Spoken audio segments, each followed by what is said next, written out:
नमस्कार, स्वागत है आपका विराट 24 न्यूज में। मैं आपके साथ आदर्श। दिल्ली में गुरुवार देर रात तक चली भारतीय जनता पार्टी की कार्यकारिणी बैठक में यह तो तय हो गया था कि भारतीय जनता पार्टी अपने उम्मीदवारों की लिस्ट तैयार कर ली है, लेकिन कल देर शाम तक भारतीय जनता पार्टी ने पहली सूची जारी कर सबको चौंका दिया। जहां रीवा लोकसभा से 67 वर्षीय जनार्दन मिश्रा एक बार फिर से तीसरी बार मैदान में है। भारतीय जनता पार्टी ने रीवा लोकसभा क्षेत्र से जनार्दन मिश्रा को ही प्रत्याशी घोषित कर दिया है। पार्टी ने लगातार तीसरी बार जनार्दन पर भरोसा जताया है। सांसद के तौर पर 2 बार का कार्यकाल उनका पार्टी कार्यकर्ताओं की नजरों में बेहतर रहा। साथ ही मिश्रा पार्टी लाइन पर काम करने वाले नेता हैं। गत दिवस राजकुमारी के लिए रीवा आए पर्यवेक्षकों के सामने जिले के अधिकांश पदाधिकारियों और कार्यकर्ताओं ने जनार्दन मिश्रा का ही नाम लिया था। 3 नाम सभी कार्यकर्ताओं से पूछे गए थे, जिसमें से अधिकांश में जनार्दन मिश्रा का नाम शामिल रहा। इसके साथ ही उप मुख्यमंत्री राजेंद्र शुक्ला की भी वह पसंद रहे हैं। इस कारण अन्य दावेदारों की तुलना में वह आगे निकले और पार्टी ने नाम घोषित कर दिया। जनार्दन मिश्रा का राजनीतिक जीवन संघर्षों भरा रहा।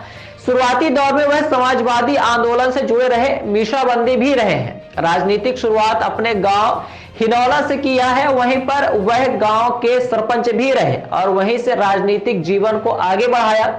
भाजपा में मीडिया प्रभारी, महामंत्री, जिला अध्यक्ष भी रहे और पार्टी के प्रति पूरी निष्ठा से काम किया, जिसका परिणाम है कि उन्हें तीसरी बार फिर से टिकट दी गई है। 2014 से पार्टी ने टिकट दिया और मोदी लहर में उन्होंने जीत दर्ज की। इसके 5 साल बाद फिर पार्टी ने दोबारा उन पर भरोसा जताया। अब 10 वर्ष तक लगातार सांसद रहने के बाद भाजपा ने आधा दर्जन दावेदारों के बीच जनार्दन मिश्रा को ही बेहतर माना है।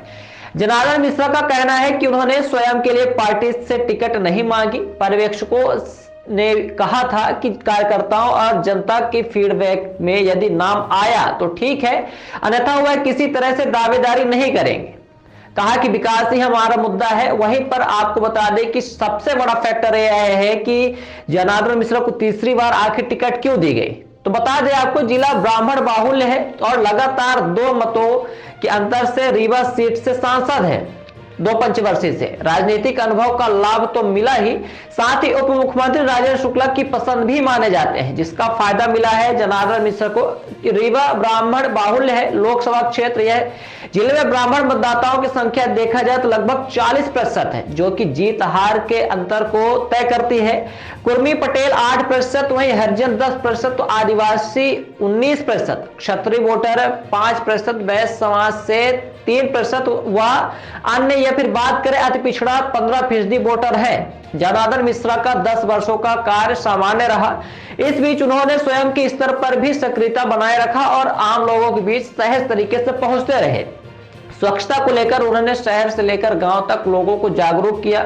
वहीं पर शहर में जहां डोर टू डोर कचरा कलेक्शन के लिए रिक्शा लेकर पहुंचे थे, वहीं स्कूलों के शौचालय में पहुंचकर खुद सफाई करते भी दिखे थे।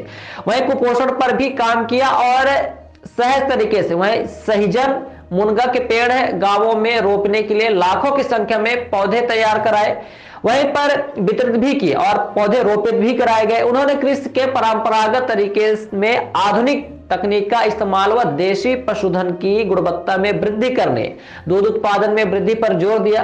आपको बता दें कि ग्राम प्रधान से राजनीति की शुरुआत करने वाले जनार्दन मिश्रा 2 पंचवर्षीय से लोकसभा सदस्य हैं।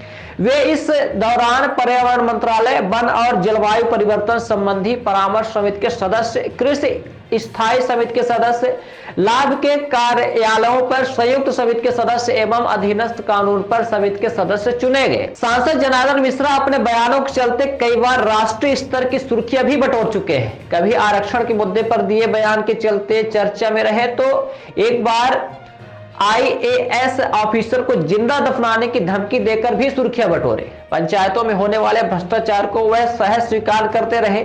उनका यह बयान भी चर्चा में रहा कि सरपंच बनने के लिए लोग 15 लाख रुपए खर्च करते हैं, तो उनकी वसूली करना उनका अधिकार है। हालांकि बाद में उन्हें अपने इस बयान पर सफाई भी दी थी और दर्जनों ऐसी घटनाएं हुई जब उनके बयान पर बवाल मचता रहा। टिकट की घोषणा में भाजपा कांग्रेस से आगे निकल गई। माना जा रहा है कि कांग्रेस ने सामाजिक समीकरण साधकर उम्मीदवार उतार सकती है। वहीं आपको बता दें कि अब देखना दिलचस्प होगा कि आखिर रीवा लोकसभा सीट से कांग्रेस से कौन उम्मीदवार हो सकता है। हम देखते रहेंगे आपको पूरी अपडेट। बने रहिए विराट 24 न्यूज के साथ।